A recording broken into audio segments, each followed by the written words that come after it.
Market update. We have been safe this week. It was a pretty insane week with a Bitcoin doing a deviation below $90,000. So it was really a critical point here because like everybody on Twitter was saying like if we were to break this level, it could become like kind of like horrible and like would have been obliterated, you know.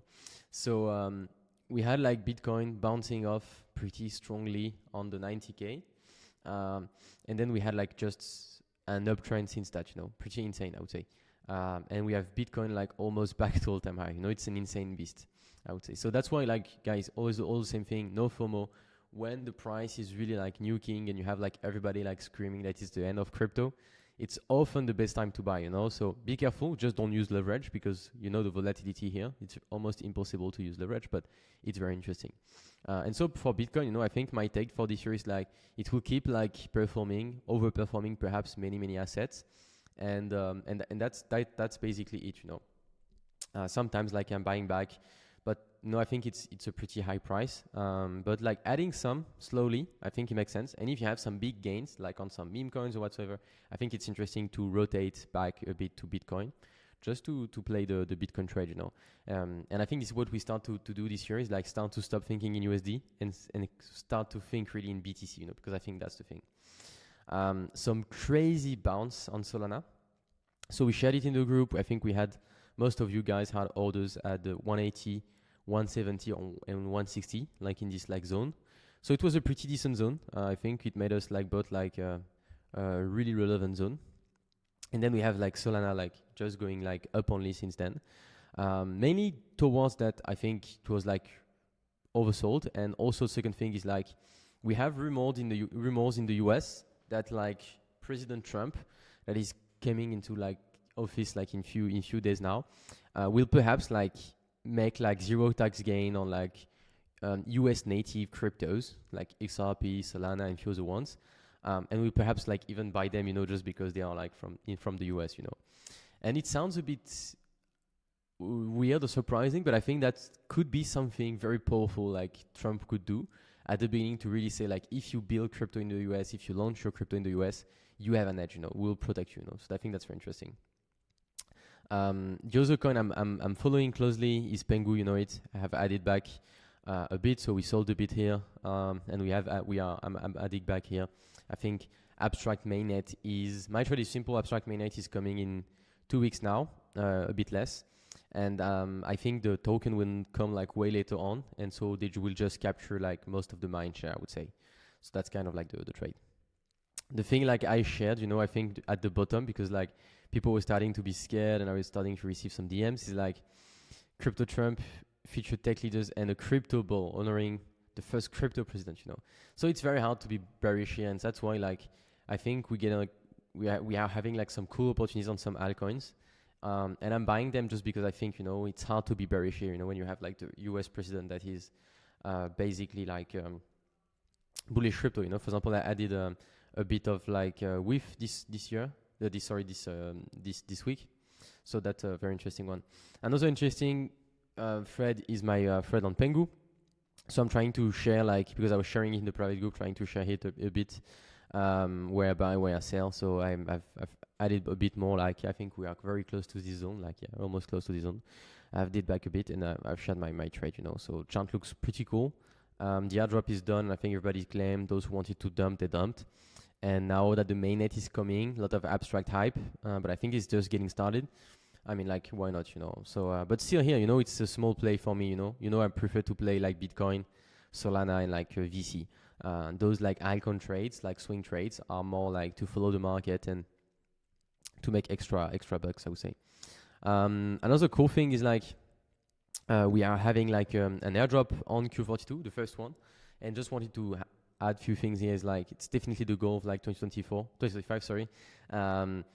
All that bits is to get like as many value, you know, for the community on Q42, you know, like best projects, best opportunities like those airdrops on top projects, you know, to give you like, of course, giving you rewards, but also like exposure to like the best projects, because I think that's definitely the way to make it in crypto is like if you're exposed to the best project, indirectly you will make it, you know.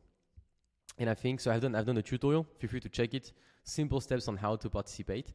And I think it's a good way to end up on e-agent. So, you know, we hosted a sale on Q42 about e-agent protocol. I think it was last summer. So back in the time, agents were not that hot. We were really like true believers in agents since like I would say the early days before the hype, because we were like monitoring very closely the narrative and everything. And so I think e-agent cooked quite a lot in Q3, Q4 last year. And now they are starting to explain a bit more what they are doing, you know. So if I had to define e-agent in a few lines, for me it's like OG agents, because these are like OG guys building agents, and they are building like infrastructure, and the use case is gaming. So it's a very hot narrative, you know, because e-agents are just getting the whole mind share of crypto these days, and I think it will keep that way. So they explain a bit what are agents, you know, autonomous programs running on the blockchain and making decision, data-driven decision making. That's very interesting. So they use data to make decision, you know, and so they leverage sometimes some AI tech, some AI models to do those decisions. So that's very interesting. Let's get into a bit more the thread. So yeah, the agent meta on like gaming, I think it's pretty wide. Like could be like bots, or it could be like things to learn, things to like help you like when you are playing, stuff like that. And that's the thing they're explaining a bit here on like how it would works and everything. So they did an AI arena allows player to train agent for battle. So you will be able like to become like from a gamer to like guys who train agent to game. And how can AI be part of the gaming ecosystem from the development to play? You know, that's the thing. So that's very interesting. So the thing they will offer is like personalized gaming. Agents will adapt to player styles. So for example, perhaps you will have an agent in your game that is really like playing kind of like you know, to make it like more interesting for you. Then autonomy, content creation, and all these kind of things. So I think, you know, it's really the future. Once again, you know, very bullish agent for 2025. That's why we did like agent on Q42 last year. And I think a big part of the community like took an exposure on that. And it's always the same thing, you know, in the end, VC is really passive. Like you don't really have to bother, I would say. So of course, if we can help the project you invested in, go ahead, you know. It's not really to defend your trade. It's just like to get the ball rolling, understand better what the project is doing, and yeah, you know. But in the end, you should not be worried, you know. They will handle what they have to do. They will do what they have to do, and in the end, like you can't really like change the thing, you know. So sometimes I see people very stressed doing VC. I'm like, why? Like, you know, in the end, like it's up to the team to do the thing, you know. And then I'm like, okay, I'm letting it, you know. So that's why I think VC, like in crypto, is really kind of like passive, you know. If you select the proper project, you know, I think that's the thing. Is like I still see people like choosing projects that are irrelevant, you know, and or who are not like playing the crypto meta, you know. So if you want like a project in crypto, like there is few things you have to do, you know, to make it big, you know. And I think e-agent knows it, you know, how to deal with like Twitter, how to post, marketing, talk to Web3, you know, all these kind of things that are very important. So that was it. That was your quant for a small market update. Hope you enjoyed it, guys. Feel free to share, subscribe, follow me on Twitter, and register on Q42 if you want me to be happy. And cheers. See you soon for another one. And ask me like anything, you know. Like I think I received very few questions, you know, on like which coin to buy, why. I'm curious because, you know, 2 years ago I was getting questions, like dozens of questions every day, and now nobody is really like asking me questions. So I would say like I want to get more feedback, more alpha, right? But feel free to ask anything, guys. And cheers.